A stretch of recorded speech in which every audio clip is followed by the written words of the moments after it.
So magandang gabi mga kabudlat, ay kami ay nakauwi na ngayon sa bahay.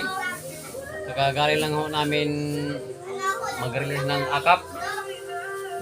Ay nakakalungkot lang kasi yung iba ay hindi nakatanggap kasi marami mga mali-mali daw. Ayaw ko mga kabudlat kung ano mga sistema nila kasi mo tunadugayan. Naku, mas malala pa kasi ibang barangay. malayo yung nanggaling ng ibang tao. Tapos 3,000 lang ang makukuha. Tapos yung iba, Hindi, kaganyan kasi. kuhan, duguan. Nakasali ka nga pero duguan po mga kabudlat. Talagang napakahirap talaga kumuha ng mga ayuda. Yung ayuda na yan, yung agap-agap na yan.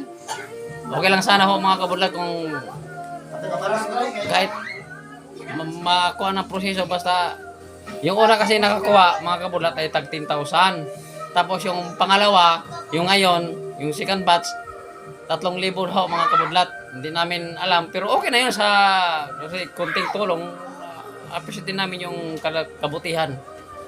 Pero sana naman sa sunod dapat yung iba kawawa din kasi yung iba nakagastos na. Hoy, ito ng kape ko. Umuwi ng duguan, umuwi ng luhaan. yung iba, di ba? Anong kape yan? Kawawa ho talaga mga kabudlat kung isipin. Ang haba ng pila, pagkatapos